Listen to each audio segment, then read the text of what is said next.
Hi guys, welcome back to the channel and welcome to new car reveal day. Now this is a completely spontaneous buy. I actually didn't plan to buy it at all. I was just flitting through eBay looking for salvage repair cars, as I do pretty much all the time. This popped up 20 miles away from me. I sent the guy an offer, he accepted it, and I went and picked it up the next day. So completely impromptu purchase. However, it should be an interesting one. It is another mechanical one, I think. I know nothing about this car. I picked it up probably a month ago. I dropped it off just in front of me and it has sat there ever since. So I wanted to go through the car, show you guys for the first time, as well as myself. It is a cheap car. It is kind of to replace the Golf, the 1.6 petrol. So I paid just over £1,000 for this car, to give you an idea. So it is a bit of another small, cheap project car, and hopefully it won't cost too much to fix. So without further ado, please welcome to the channel my new Volkswagen Golf Mk5 Gti.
Yes, so here she is, and I did say, and I have put in the title, that the car was abandoned, which is true. It was abandoned. However, the guy that bought it then kind of spent some money on it. So I think he spent loads of money on new disc and pads all round. I think he's fitted new tyres all round. He did some bits to get it roadworthy. So technically I'm not buying it abandoned, but it has been abandoned at some point in the last couple of years. Now the reason that he ended up selling it is because he was driving it down the motorway and he said it just cut out, engine died, and he come to a halt and had to get recovered. And that is as much as he knows. He obviously spent loads of money on fixing it, and then the engine went not long after, so he just wanted to cut his losses. This is what he's telling me. This could all be absolute crap and it could be completely annihilated, but yeah, as far as I know, the engine stopped working. That is all I know. So it could be absolutely anything. It could be a complete engine out or a new engine, or it could be something very simple. But yeah, so that is all I know, is the engine doesn't run, and that is the reason I bought the car. So let's just go over it quickly. It is in fairly good condition. As you can see here, common problem Mk5 Golfs, this wing completely rusted through, but the good news is he was very kind and supplied me, if it's open, yep, a new wing. So I have a new wing. All I've got to do is paint it and fit it, so that's pretty good. So we've got that, and I did notice some damage on the boot, if you can see here. I don't know what's happened to it, whether I can fix that myself. It might be fairly straightforward to fix myself, to be fair, so I'll probably give that a go. It doesn't look too dented, it just looks like, I don't know what's happened, but yeah, you can kind of see it's all a bit peppered. But other than that, spec wise, it's a fairly basic spec GTI. It has got rear parking sensors which look like an aftermarket fit, they don't look factory. As I said, all new brakes and discs, pads and discs all round, fairly new tyres all round. They are cheap, crappy ones by the looks of it, so don't expect those to be very good. But damage wise, it's a pretty clean car. Other than that, pretty clean. This wing's okay. I don't think this wing's got any rust on it. There's a few dents on the door, but it is 16 years old. So overall condition of the car, very happy with. I've got two keys. This is HPI clear, and the reason I know it's HPI clear is because I use CarVertical, who have kindly sponsored today's video. Now, CarVertical is an all-in-one comprehensive full history check of the vehicle that you're intending to buy, or possibly the one you've already bought. It can show you a whole host of data, such as whether the car's reported as stolen, whether the car's ever been clocked, whether it's been involved in an accident, and it'll even show you pictures if it has, and and it will also tell you whether it's been used as a taxi. It also gives you a whole host of information, such as all the times it's failed MOT and what it's failed on. Now I'll show you the example report for my Golf GTI. This is actually the main reason I ended up buying it. It is one of those reports that is exactly what you'd want to see from a car that you're trying to buy. At the top here at a glance, you've got mileage, theft, accidents, taxi, all got a big green tick showing that there's no data recorded for any of those. So if we just scroll down, to give an example, look, it's all the data recorded from MOT, so you can see, look, all the things it failed MOT on. And another really good thing here, look, which is actually very rare on cars these days, we have a complete mileage breakdown, so you can see all the different points in the car's life where the mileage has been recorded, and as you can see, look, it is just a very steady incline and there are no discrepancies, there's no dipping in mileage, so I'm confident that the mileage is genuine, which is a very good sign.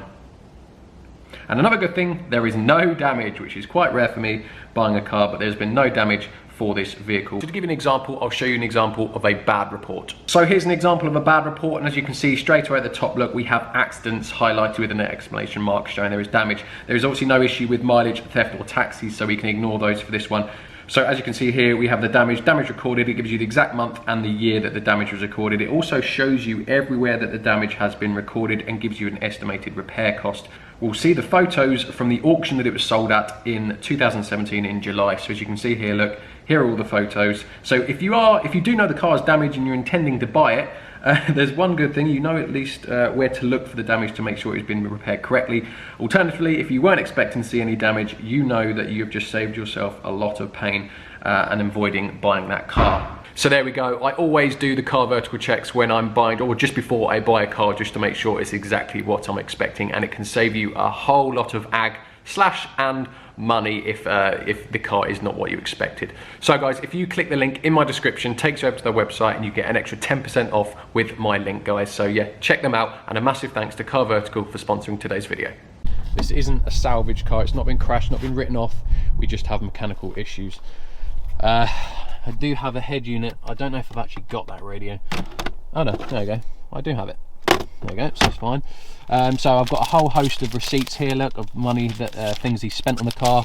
I have a book pack full of stuff as well. I haven't actually checked in the service history. It was literally so spontaneous, the purchase. I just went and bought it and couldn't be asked to look at anything. It was only £1,000, so just over £1,000. So I didn't look at anything like that. I do have, interior condition. Pretty good. Back here, look, very clean car. So if we just go around into here, I'm pretty sure, if I remember correctly, I have 2 keys. I don't know where they are, but I'm pretty sure I got 2 keys, and she's done 141,000 miles. So not horrendous mileage. 16 years old, it is just under probably average mileage. So yeah, this should be a interesting. This should be an interesting little fix.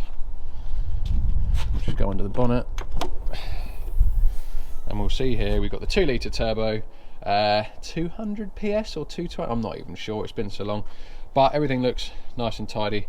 Yeah, the first thing I'm probably going to be doing, if he said it's come to a stop at high speed and just cut out, probably going to be checking that cam belt. That's probably the first thing I'm going to do. I'm not even going to bother trying to attempt to start it, just in case the cam belt has snapped. So as the car doesn't drive and I'm not pushing it into the workshop from here because it'll take me, well, I just won't be able to do it, I'm going to get some tools. We'll remove this engine cover here, and yeah, we'll have a look at the cam belt. So while I'm walking back to the workshop to get some tools, I just thought I'd talk you through what the plan is for the channel at the minute.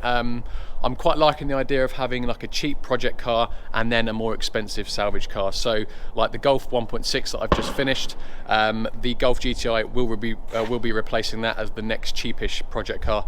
And I've also still got the Porsche Boxster GTS still for sale. It is an Auto Trader, so if you know anyone that's looking for a Boxster GTS, 15 grand cheaper than any other one on there, although it is Cat S, do have a look, because I can't buy another salvage car, expensive one, until I've sold that. So yeah, we're going to crack on with the cheap cars for the moment, which I'm absolutely fine with. You guys seem to like the cheaper cars as well, so that's absolutely fine. I've also got this car here as well, which I've had for a couple of weeks. So yes, I've got that V10 TDI to reveal as well. I wanted to do the GTI first because I just felt like it was just a bit more of an interesting project for me anyway. So I've put the V10 TDI on the back burner, and the other reason I put it on the back burner is because I think it's an absolute pile of crap and I kind of regret buying it. So at the minute I'm kind of hiding my problems by not even looking at it. So that will be coming soon as well, guys.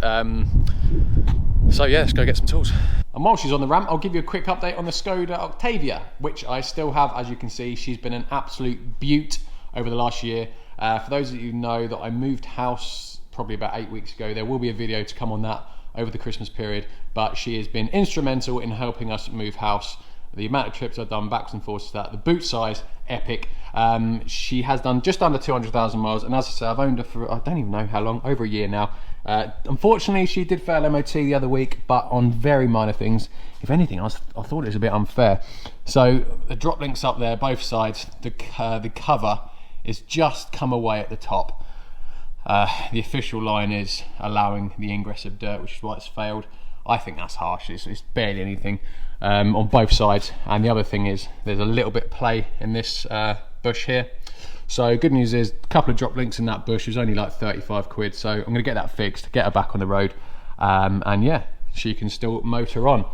Now, when I was at Volkswagen, cam belts, we did them all the time, but I never actually encountered a one piece. Now I've never actually encountered a cam belt cover with this flap on it here. There's like an inspection window, and I'm assuming that means it's because this cover is going to be a one piece, which we used to dread. Although saying that, I can't really see from here. If it's a one piece, that's going to be a pain in the arse to get off. But anyway, let us get in here.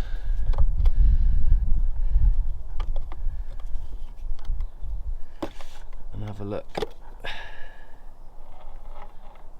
Yeah, I don't think that looks good at all. Don't know if you can see in there.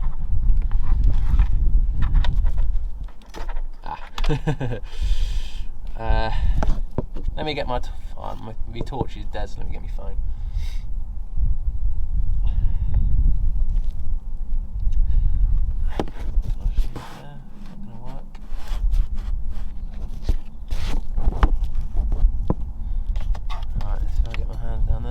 See that belt?